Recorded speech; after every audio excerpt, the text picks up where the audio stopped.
Hello everyone, welcome to my channel. Yoga तो हम रोज़ करते ही हैं। I almost every day upload my yoga videos. So obviously जब योगा इतना करेंगे तो बॉडी में खुद को भी चेंजेस दिखते ही हैं।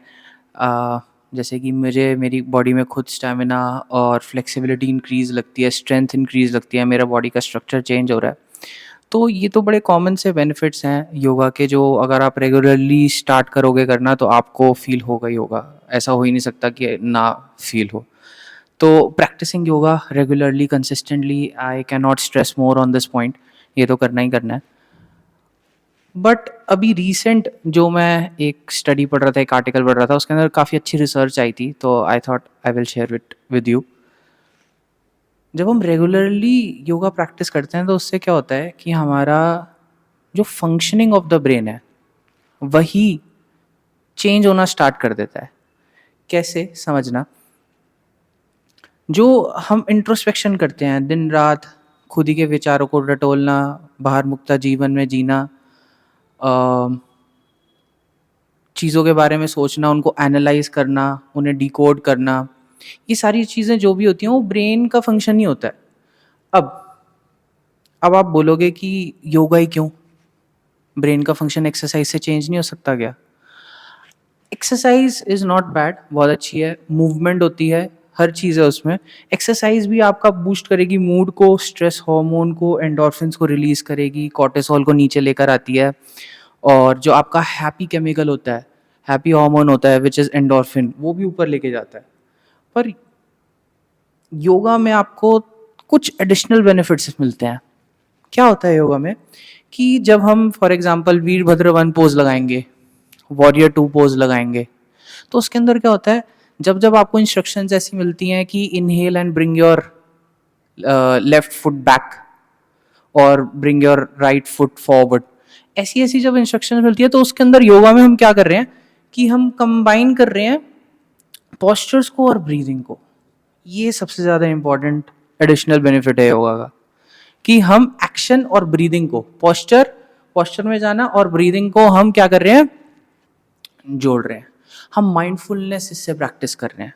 जबकि एक्सरसाइज में आप काफ़ी डिफरेंट फॉर्म ऑफ मूवमेंट भी होती है, वॉकिंग भी होता है, चलना भी होता है, you are listening to podcast and you are going for a run, आप साइकिलिंग कर रहे हो, स्विमिंग कर रहे हो। तो योगा में क्या होगा, जब आप किसी अच्छे योगा टीचर से सीख रहे हो, जो कि आपको हर एक मूवमेंट पे ब्रीदिंग चेंज करना बता रहा है, इंस्ट्रक्ट कर रहा है, तो धीरे धीरे आप अगर, again coming back to regularity and practice, अगर आप रेगुलरली प्रैक्टिस कर रहे हो then you will be deeper into your practice. आपकी साधना और गहरी होती जाएगी, और जैसे ही साधना गहरी होगी तो क्या होगा कि आपका माइंड बॉडी कनेक्शन जो होता है, कॉम्प्लेक्स होता है, वो और गहरा हो जाता है। स्ट्रेंथ बिल्ड, जो कॉम्बिनेशन होता है वो और ज़्यादा गहरा हो जाता है, काफ़ी स्ट्रांग हो जाता है माइंड बॉडी कनेक्शन। जैसे ही माइंड बॉडी कनेक्शन आपका और स्ट्रांग हो जाएगा योगा से, उसके बाद क्या होता है, सिंपैथेटिक नर्वस सिस्टम में ही रहता है। जो इंसान बहुत ज़्यादा आतुर रहते हैं, बहुत ज़्यादा हमेशा जिनके शोल्डर्स आप देखोगे टेंस रहते हैं, बॉडी हमेशा टेंस रहती है, हमेशा फाइट और फ्लाइट के रिस्पॉन्स में रहते हैं, तो उनका क्या होता है, नर्वस सिस्टम हमेशा पैरासिम्पैथेटिक रहता है। अब इसको अगर आपको स्विच करना है ना, सॉरी सिंपैथेटिक रहता है, इसको स्विच करना है हमें पैरासिम्पैथेटिक नर्वस सिस्टम में, तो आपको क्या करना पड़ेगा, योगा हर रोज प्रैक्टिस करनी पड़ेगी, जिससे आपका ये रिलैक्सेशन रिस्पॉन्स ट्रिगर होगा।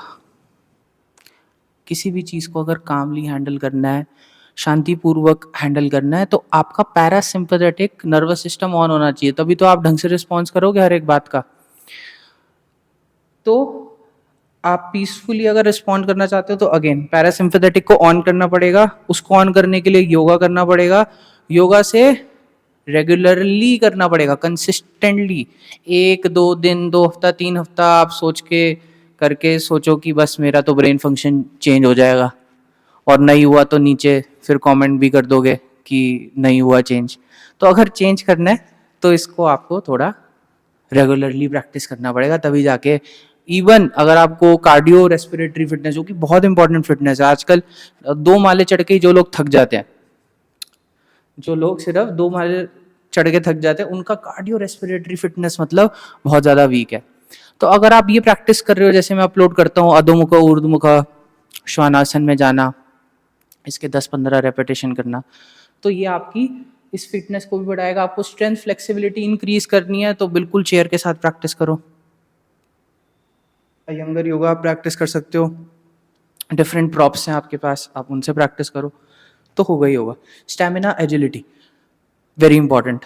स्टैमिना भी, एजिलिटी, मोर ऑन एजिलिटी, क्योंकि आजकल if you are if your body is feeling too heavy, आपको उठने का मन नहीं करता, सो एजिलिटी यहाँ पर काम आती है। जब किसी भी काम के लिए, छोटे से छोटा काम, फॉर एग्जांपल पानी लेकर आना है, किचन तक जाना है, नीचे पार्किंग तक जाना है, तो उसके लिए हमें क्या चाहिए होती है? Agility.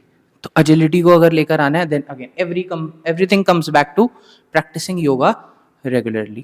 I hope you like this small video, and if you want to suggest anything else for the next video, the topic, so you can write it in the comment box. Thank you.